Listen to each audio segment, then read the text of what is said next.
Friends ఈరోజు మనం తమిళ్‌లో ఒక టైటిల్ అయితే ఉంది. 'కోడి' అనే మూవీ టైటిల్ కార్డ్ చేయబోతున్నాం మనం. ఒకసారి చూద్దాం అది. ఇంట్రెస్ట్‌గా ఉంటే మీరు ట్రై చేయండి. నచ్చితే లైక్ చేయండి ప్లీజ్.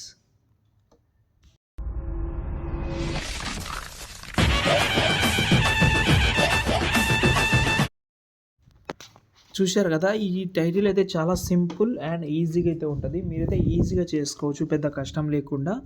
ఓకే. ఇంట్రెస్ట్‌గా ఉంటే ట్రై చేయండి. చాలా బాగుంటది కాబట్టి అంటున్నాను. ఓకే. మర్చిపోకుండా చేసుకోవచ్చు. ఓకే. ఫస్ట్ అయితే ఈ టైటిల్ కార్డ్ చేద్దామని అనుకుంటే ఫస్ట్ అయితే డిస్క్రిప్షన్‌లో ఫాంట్ అయితే ఇచ్చాను. ఈ ఫాంట్ ఆల్రెడీ నేను నిన్న యూజ్ చేసిన. అయినా కూడా మళ్ళీ యూజ్ చేస్తున్నా. ఓకే. నేను ఈ ఫాంట్ లింక్ డిస్క్రిప్షన్‌లో పెడతాను. ఫస్ట్ అయితే మనం ప్రాజెక్ట్ ఓపెన్ చేస్తే ఇలాగైతే ఉంటది. స్టార్టింగ్‌లో చెప్పాను కదా! ఈ వీడియో క్లిప్ అయితే ఉంటది. అంటే ఒరిజినల్ మూవీ వీడియో క్లిప్ అయితే ఉంటది. ఇది యానిమేషన్ ఆఫ్టర్ ఎఫెక్ట్‌లో చేసిన యానిమేషన్. ఓకే. తర్వాత కొంచెం స్క్రోల్ చేస్తే ఇక్కడ మనకు ఆనంద్ అనే నేమ్ అయితే వస్తది. ఇప్పుడు మొత్తం 5 లెటర్స్ ఉంటది. ఫస్ట్ అయితే మనం పైన ఫైర్ వీడియో ఉంది కదా! అది ఫైర్‌ని మనం హైడ్ చేసేద్దాం. రిమూవ్ కాదు హైడ్ చేయండి. తర్వాత మన నేమ్ తోటి మనం చేంజ్ చేద్దాం. ఎగ్జాంపుల్‌గా మహేష్ అనే నేమ్ పెడదామని అనుకుంటున్నా కాబట్టి కొంచెం చిన్న సైజ్ చేసుకుంటున్నా.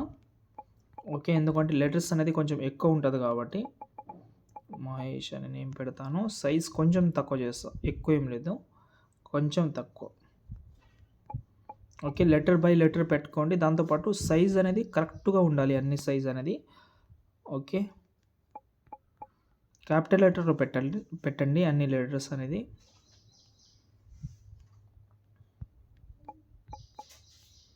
ఓకే. ఒక్క నిమిషం. లాస్ట్ ఒక నేమ్ డూప్లికేట్ చేస్తాను. కొంచెం స్క్రోల్ చేసి ఎస్ అనే నేమ్ పెట్టేస్తాను. పెట్టిన తర్వాత ఈ కెమెరా కాకుండా ఈ వీడియోని తీసేయండి. దాని తర్వాత కెమెరా ఆన్ చేసుకోండి.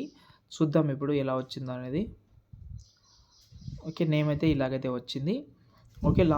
లాస్ట్‌లో ఇక్కడ నేను ఒక సైజ్ అనేది కొంచెం పెద్ద, చిన్నగా ఉంది కాబట్టి మీకు చూపించనికే ఏదో ఒక సైజ్ పెట్టాను. మీరు మాత్రం కొంచెం పర్ఫెక్ట్‌గా అయితే సైజ్ అయితే పెట్టుకోండి. పెట్టిన తర్వాత దీని తర్వాత కూడా ఒక ప్రాసెస్ చెప్తాను నేను. ఫస్ట్ అయితే ఈ వీడియో ఏదైతే ఉందో దాన్ని మీరు ఎక్స్‌పోర్ట్ చేసుకోండి. ఫస్ట్ అయితే ఎక్స్‌పోర్ట్ చేసుకోండి. ఎక్స్‌పోర్ట్ చేసిన తర్వాత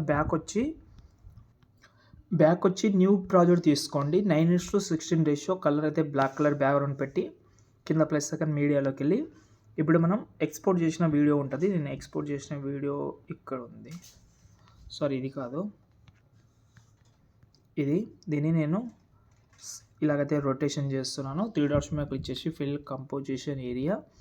ఓకే. దీన్ని మనం ఎఫెక్ట్ ఆప్షన్‌లోకి వెళ్ళి యాడ్ ఎఫెక్ట్‌లోకి వెళ్ళిన తర్వాత ఫస్ట్ దీన్ని మీరైతే ఇక్కడ మనకు మూవ్ అండ్ ట్రాన్స్‌ఫర్‌లోకి వెళ్తే ఇక్కడ రాండమ్ అనే ఒక యానిమేషన్ ఉంటది. కింద టూ మచ్ అనే ప్రీసెట్ ఉంటది. దాన్ని యాడ్ చేసి దీనైతే ఒక 5 చేసుకోండి చాలు అంతే. దాని తర్వాత దీన్ని మనం సినిమాటిక్ ఫేమ్ యాడ్ చేద్దాం. ఇలాగైతే ఒక షేప్ యాడ్ చేసి పైన ఒకటి పెట్టుకోండి ఇలా బ్లాక్ కలర్. దీన్ని డూప్లికేట్ చేసి కింద పెట్టుకోండి. ఇలా ఫస్ట్ నుంచి ఎండింగ్ వరకు జరుపుకోండి. ఓకే. ఇప్పుడు చూడండి ఇలా వస్తది. ఇలా వచ్చిన తర్వాత మన నేమ్ అయితే ఇలాగైతే ఆటోమేటిక్‌గా వచ్చేసింది. దాని తర్వాత వీడియోని ఎక్స్‌పోర్ట్ చేసుకోండి. ఇంకేమైనా డౌట్ ఉంటే కామెంట్ చేయండి.